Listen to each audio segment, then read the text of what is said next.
Hello, and I hope all is well. I am making a video today because we are at the tail end of finishing our first major paper, which is the annotated bibliography. And in this video, I want to touch on 3 points. The first point that I want to talk about is how to submit your annotated bibliography. The second point is I want to talk about how I'm going to grade the annotated bibliography. And the final point is I want to touch on a helpful resource link that's on eLearning that's going to help you revise your annotated bibliography before you submit it. So the first thing is how to submit your annotated bibliography. So there was a little bit of confusion this week on submitting the annotated bibliography, and I sent an email to everyone, and I sent a message on, posted a message on the eLearning site to not submit your annotated bibliography to the Dropbox until the due date, which is February 20th.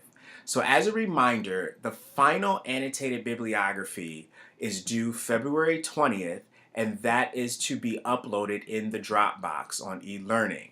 Right now, you're just working with, up until this point, you've just been working with the discussion board number 2. And in the discussion board number 2, that was a chance for you to submit a rough annotated bibliography, get feedback from your classmates, and also get feedback from me, which I'll talk about in a little bit. But coming back to submitting your actual annotated bibliography on February 20th. So as a reminder, your annotated bibliography is due February 20th, no later than 11:59 p.m. To submit your annotated bibliography, all you do is go to the course management site, you click on the Dropbox tab, and when you click on the Dropbox tab, you will see a folder link entitled Annotated Bibliography. And then all you do is that you click on that link for annotated bibliography, and then it'll ask you to submit, or you can upload, I should say, your annotated bibliography just like you would attach a document to an email, and then you make sure that you save everything, and then it will be uploaded in the Dropbox. As a reminder, when you submit your annotated bibliography, you want to make sure that it is uploaded in the Dropbox as a Word document. As a reminder, I cannot accept anything that is not a Word document. I can't accept RTF files. I can't accept PDFs. I can't accept Google Docs. Keep that in mind. And it's not me trying to complicate your lives, but the Word document is the most conducive for the course management site, the eLearning site that we're using. So make sure that you upload it as a Word document. And then when you upload your document, make sure that it's saved as your first name, your last name, and annotated bibliography. And that is actually number 11 on the requirement for your annotated bibliography assignment sheet. So that making sure that you follow that piece of direction or those directions is really important. So as a reminder, your annotated bibliography is due February 20th, no later than 11:59 p.m. It has to be uploaded in the Dropbox on eLearning as a Word document. And that document needs to be saved as your first name, your last name, and annotated bibliography. The next thing that I want to talk about is how I'm going to grade the annotated bibliography. So now, at this point, you are submitting or you're writing to other peers about their rough draft of the annotated bibliography. So over the course of the past week and also a little bit going into this week, what I've been doing is that I have been taking your rough drafts of your annotated bibliographies, and I have been providing you comments for those drafts. So what I'm doing is that I've given you comments on those drafts. Those drafts will be uploaded to the eLearning website, and I'll show you how to get to that in a second.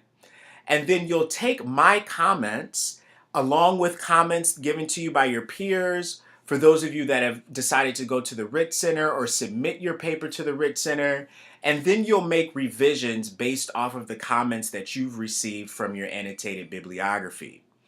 Now, once you receive those, once you've made revisions, then you'll submit it to the Dropbox. And then when I get it in the Dropbox, what I'm going to do is I'm going to take the rough draft of your annotated bibliography. I'm going to look at the comments that I wrote to you on your annotated bibliography. Then I'm going to cross-reference those comments along with the revisions that you've made in your annotated bibliography.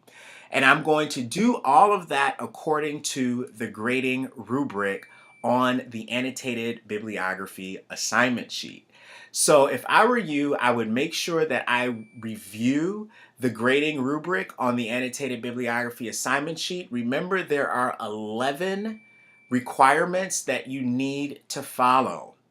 If you look at the rough draft of your annotated bibliography with my comments, not only do I give you comments throughout the annotated bibliography, but I also respond to each of those requirements in the grading rubric. So when I look at your paper for the final draft that's in the Dropbox, I'm going to take your rough draft, my comments, and I'm also going to look at how you've revised based off of my comments, and everything is going to be according to that grading rubric. So just like I did in the rough draft of your annotated bibliography, I'm just going to go right down that list and to cross-reference that list with the things that I wrote on your rough draft. Once I look at that, I will submit your grade for the annotated bibliography. For the final draft, you won't have comments on that because I do all of my comments on the rough draft. So if you have any questions or concerns about anything related to the grading rubric, or if you have any questions about your grade in the annotated bibliography once you see the grade, feel free to ask. Because as a reminder, I do all of my comments, my written comments, on the rough draft. So make sure that you read those comments carefully, and before you submit, if you have any questions, please let me know, because on the final draft there won't be any written comments. The last thing that I want to talk about is a link that I want you to review on e-learning before you submit your final draft of the annotated bibliography. So if you go to the content section on e-learning, and once you get to the content section, click on Writing and Research Strategies tab.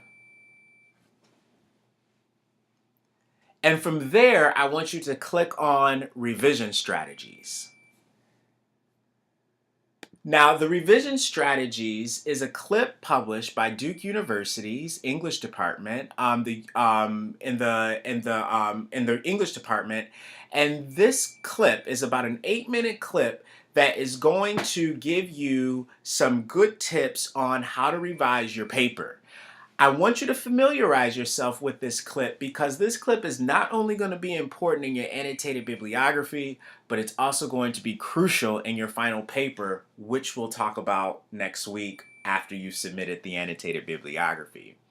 So make sure that you review that link on e-learning. Along with that link, make sure that you review the links that I have included in your rough drafts. So the feedback that I've given you in your individual rough drafts are links designed to address particular issues that are happening in your papers on an individual level.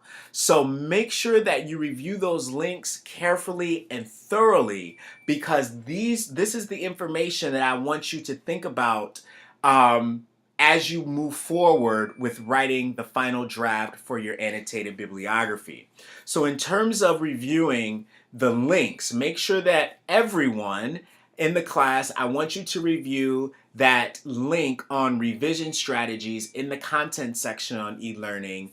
And individually, I want you to make sure that you review the links that I have included on your annotated bibliography rough drafts in the comments section. So that's all for this particular clip. I'm getting ready to make another clip that's going to walk through the actual requirements for the grading rubric, which will be uploaded after this clip. So in the meantime, if you have any questions or if you have any concerns, please let me know. Send me an email or use the question section in the discussion board on eLearning. In the meantime, happy reading, happy writing, and I will see you in cyberspace.